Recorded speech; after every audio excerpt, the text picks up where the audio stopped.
Farhad and Shirini love story. A true love story.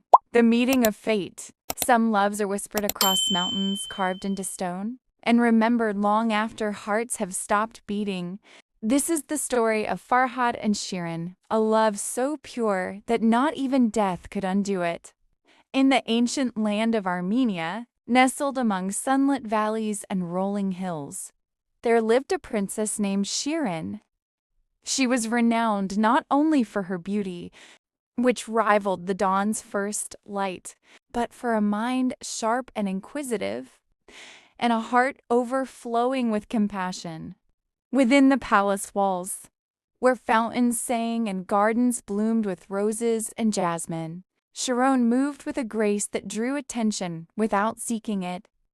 Yet her heart remained untouched by suitors, for none could reach the depth of her spirit. She longed for a love that resonated beyond wealth, titles, and appearances, a love that spoke to her soul. Far away, among the rugged highlands of Persia, a young stonemason named Farhad labored. The mountains were his companions, the stones his confidants. With hands worn and calloused from tireless work, he could transform rock into flowing forms, shaping nature into art as though speaking to the mountains themselves. Farhad lived simply, content with his craft and the quiet rhythm of the land.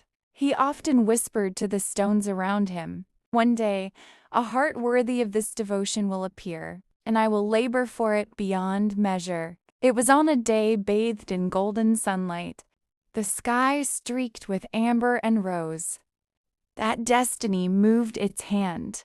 Shirin, curious about the world beyond her palace walls, disguised herself as a traveler and wandered into the hills. She heard the rhythmic sound of hammer striking stone, echoing like a heartbeat across the mountains. Compelled by it, she followed the sound along winding paths, careful not to reveal herself. Farhad was there, hunched over a massive boulder, chiseling tirelessly.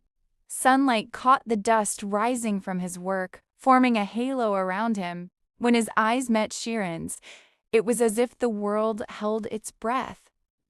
"You are not from here," Farhad said softly.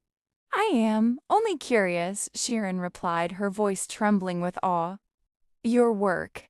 It is extraordinary." Farhad's eyes softened. "Perhaps you see more than stone. Perhaps you see the heart behind it." In that moment, an unspoken bond was forged, bond neither fully understood, but knew would shape the entirety of their lives. In the days that followed, Shirin returned to the mountains in secret.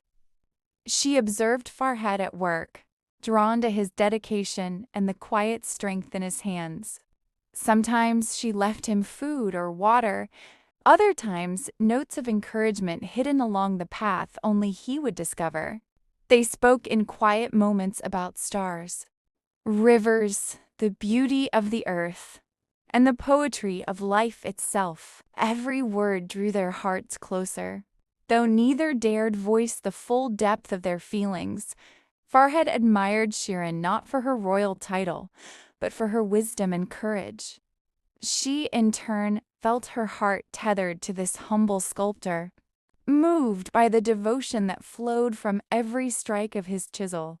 Yet both sensed the shadow of fate, aware that love, however deep, could be challenged by the world around them. News came of Khosrow, the king of Persia, who sought Shirin's hand. His arrival cast a shadow over the secret bond blossoming between the princess and the sculptor. Farhad, unaware of the king's intentions, continued to labor with devotion. Each strike of his chisel was a heartbeat of love, each carved stone a silent declaration. Shirin's visits became both a source of strength and a dangerous risk.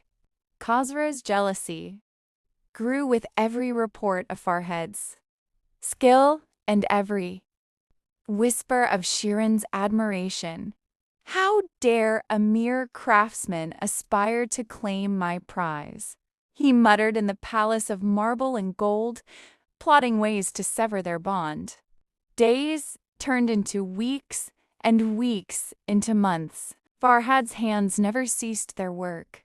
The mountain, once unyielding and silent, slowly began to respond to his tireless devotion. Each strike of his chisel echoed across the valley like a heartbeat, steady and unrelenting.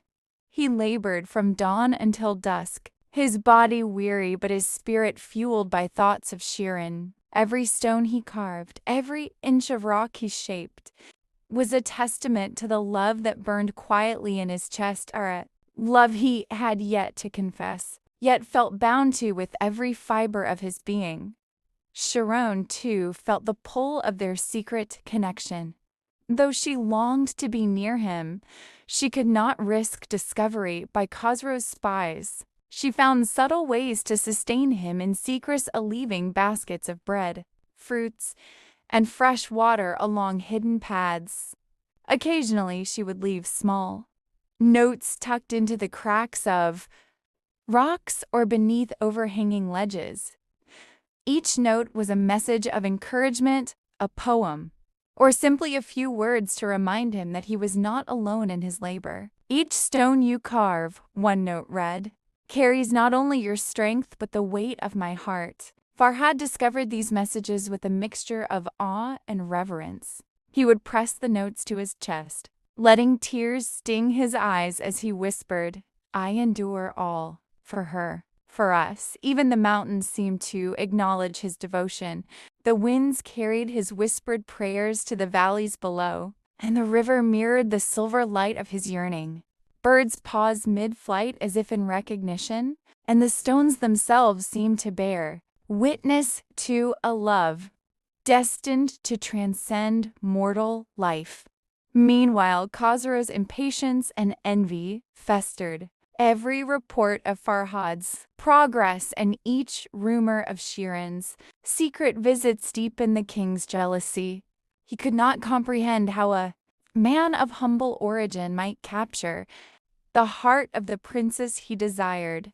In his palace, Khosrow's marble halls echoed with his pacing steps, his mind a whirlwind of plotting and spite. He realized that the simple labor of a stonemason could threaten his ambitions, and envy twisted into cruelty. Determined to prevent Farhad from succeeding, Khosrow devised a cunning plan. He summoned Farhad to the palace and spoke with a voice both commanding and deceptive. "If you wish to earn Shirin, you must accomplish a task no man has dared attempt. Carve a canal through the mountain to carry the milk of 1,000 goats to the valley below. Complete this task and she shall be yours." Farhad's heart surged, not from fear, but from hope. The task was monumental, yet his devotion to Shirin made the impossible seem within reach. "For Shirin," he said quietly, "I shall endure all." Khosrow smiled inwardly. The challenge was a trap, designed not to test Farhad's skill, but to place his life in jeopardy. Leaving Shirin at the mercy of the king, returning to the mountains, Farhad began the labor of a lifetime. His hands blistered, his muscles ached, and sweat stained his face. But his spirit remained unbroken. Every day he struck the stone with renewed determination, imagining Shirin watching from afar, her eyes full of hope and admiration. If she could see this, he thought, she would understand that no mountain, no hardship, no pain could ever weaken my devotion. Shirin's secret visits continued, each one a lifeline to the man she loved. She whispered words of encouragement, sent hidden poems, and brought small comforts to sustain him through the most grueling days. Farhad, feeling her presence even in absence, would smile faintly, wiping dust from his brow as he whispered, "I labor for you, for every heartbeat we have yet to share." Villagers began to notice the almost unmiraculous progress of the canal. Travelers spoke of the lone stonemason who carved a mountain with nothing but determination and love, a man who seemed to defy the very laws of nature. The mountain itself became a silent witness to a love that refused to yield to hardship. Seasons changed, rains fell, winds swept across the valley. Yet Farhad's resolve remained steadfast, as unyielding as the stone beneath his hands. But Khosrow, growing anxious as the canal neared completion, became restless. He feared that Farhad's devotion might triumph, that the princess he sought would choose the sculptor over the king. His jealousy and rage reached their peak, and he resolved to act with cruelty beyond imagination. The king sent a messenger to the mountain with words that would shatter a heart and twist fate irrevocably. Shirin has died. Farhad froze as he read the message. The world seemed to tilt and fall around him. His chisel slipped from his hands, striking the stone with a hollow, meaningless sound. The mountains, once his companions, now seemed vast, empty, and oppressive. "No, this cannot be. She cannot be gone," he whispered, disbelief and sorrow choking his voice. Every stone carved, every hour of labor, suddenly seemed meaningless. His grief consumed him. For days he wandered the mountainside, speaking to the rocks, the river, the winds, pleading with them to bring back the life he thought he had lost. "Sharon, if you live even in another world, know that my soul belongs to you. Even if death takes my body, my heart remains yours," he murmured, voice breaking in the wind. As he climbed the highest peak above the nearly completed canal, the weight of despair pressed upon him. The wind tore at his clothes and hair. The stones beneath his feet seemed both solid and cruelly distant. Raising his eyes to the distant palace, imagining Shirin within it, he whispered her name one final time. "Shirin, my love, my life, my everything." And with a heart shattered yet unbroken, Farhad leapt into the chasm below. The mountains fell silent. The canal, nearly finished, remained as a testament to love and devotion too powerful for the world to contain. Shirin returned, searching frantically, her heart full of hope and fear. Villagers, with heavy hearts, revealed the truth. Shirin collapsed beside the canal, her grief so deep that it consumed her completely. Days passed as she wandered the mountains, refusing food and comfort, calling his name into the silence. Eventually, weakened and broken by sorrow, she whispered her final words, "Farhad, my beloved, my eternity."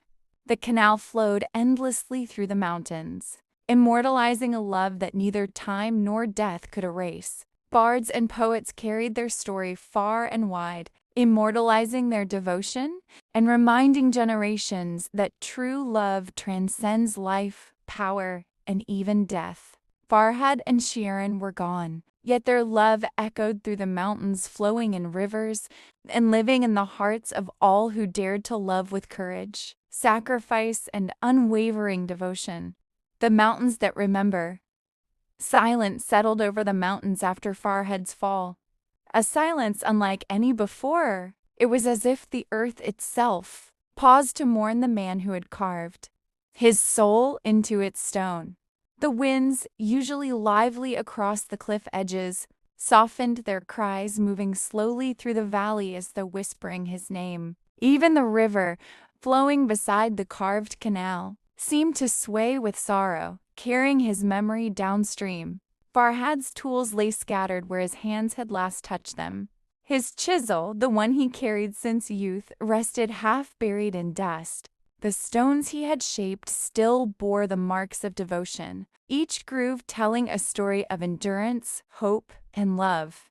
Villagers who discovered the site stood in stunned silence, unable to believe that the man whose strength rivaled the mountains could be gone in an instant. News reached the palace before Shirin returned from her brief journey. Servants whispered, courtiers bowed their heads, and the air within the walls felt oddly heavy. as the gloom seeped through every corridor. Khosrow, upon hearing the consequences of his deception, felt a sharp sting in his chest, not of grief, but of fear. He had sought to remove a rival, not to awaken a tragedy that would stain his legacy forever. Shirin reached the mountains unaware of what awaited her. She carried a small basket of fresh fruit and a flask of sweet water, planning to leave them near Farhad's worksite. Her heart beat with anticipation. She had not seen him for several days, and she feared he might be pushing himself to dangerous limits. She longed to tell him that she admired not only his devotion but the purity of his spirit, something no throne or crown could offer her. But as she approached the carved canal, she sensed something wrong. The birds did not sing. The wind did not carry its usual warmth. A trembling unease gripped her. Near the edge of the cliff, she saw villagers standing with bowed heads. She recognized one of the older shepherds, a man who often spoke kindly of Farhad's strength, and rushed toward him. "What has happened?" she asked, her voice thin with anxiety. "Where is Farhad?" The shepherd's hands trembled as he held her shoulders. "Princess, I have no easy words." He paused, fighting his own grief. "The king's messenger came. He told Farhad that you had died." Shirin's heart stopped. Her breath ceased. What are you saying?" "He believed it, princess." And in his despair, No! Her voice cracked like breaking glass. She stepped back, shaking her head violently. "It's not true. Farhad wouldn't. He couldn't." The shepherd's eyes glistened with sorrow. "He is gone, princess. He threw himself from the highest peak." Her basket fell from her hands. The fruits rolled silently across the earth, unnoticed. A sound escaped her throat, not a scream, not a cry, but a shattered whisper that held centuries of grief. She stumbled toward the cliff's edge. The world blurred through her tears. The mountains, the sky, the river, all of it looked foreign, cruel, unbearable. She reached the spot where Farhad had stood moments before his final breath and collapsed to her knees. Her fingers dug into the earth. She pressed her forehead to the ground, sobbing with a grief so deep it echoed through the valley like a lamentation older than time. "Farhad," she wept. "My Farhad, how could you leave me? How could this world be so merciless?" Hours passed. The sun dipped behind the mountains, painting the sky in deep shades of crimson, the color of broken hearts. Shadows stretched across the carved canal, marking every inch Farhad had labored for her, every strike driven not by ambition but by love. Shirin dragged herself to the canal. Every carved stone felt like a wound. Every curve in the rock was a reminder of the hands that had shaped them, hands she would never hold, hands now cold and still. She remembered the quiet moments they shared, the glances he gave her when he thought she wasn't looking, the reverence in his voice when he spoke to her, and most of all, even if fate refused their union, she whispered to the carved mountain walls, "You witnessed everything. You saw him love me with devotion beyond any king's promises. If only stone could speak, it would tell the world who he truly was." Her tears fell onto the rock, glistening like pearls against the rough stone. And though the mountains could not speak, they seemed to tremble with sorrow. For the next 3 days, Shirin refused to return to the palace. She wandered the cliffs, searching for some trace of Farhad, a tool, a footprint, a final whisper carried by the wind. She ate nothing, slept little, and spoke only his name. On the 4th morning, weakened by grief and exhaustion, she stood once more at the edge of the canal. The river's gentle murmur rose below, carrying the memory of Farhad's love onward. She spoke softly, voice barely a breath. Farhad, if my life cannot reunite us in this world, then let death bring us together in the next. Her body wavered, her hands trembled at her sides, yet her eyes held peace, a peace she had not known since the moment she learned of his death, and with a final, trembling step, Shirin let herself fall forward into the abyss where Farhad had vanished days before. The mountains bore witness again not to labor or devotion, but to the surrender of a heart that could not bear to beat without the one it loved. Khosrow received the news with horror. The grief he expected to claim him was replaced by something colder, regret, sharp as a blade. He had won nothing. His crown felt heavier than ever. His halls, though adorned with gold and jewels, felt empty. No poet would sing of him as a hero. No lover would look to him as a symbol of passion. All history would remember was that through envy and deceit, he destroyed two souls whose love surpassed the boundaries of the world. Villagers lit candles along the canal, reciting prayers for the lovers. They placed white flowers in the flowing waters, letting them drift through the channel Farhad had carved, a silent tribute to the devotion that had shaped this masterpiece of stone and sorrow. As years passed, the carved canal became sacred ground. Lovers visited to carve their names into small stones, hoping for a devotion like Farhad's. Poets wrote verses in his honor, calling him the sculptor who carved his own heart into the mountains. And Shirin, the princess who chose love over life, became the symbol of courage and unwavering loyalty. The mountains still stand today, bearing the marks of a love that defied kings and conquered time. Stone remembers what humans forget, and in those mountains, Farhad and Shirin live on. Thanks for watching. If you like our story, please press the like button and share with friends. Do subscribe for more interesting stories.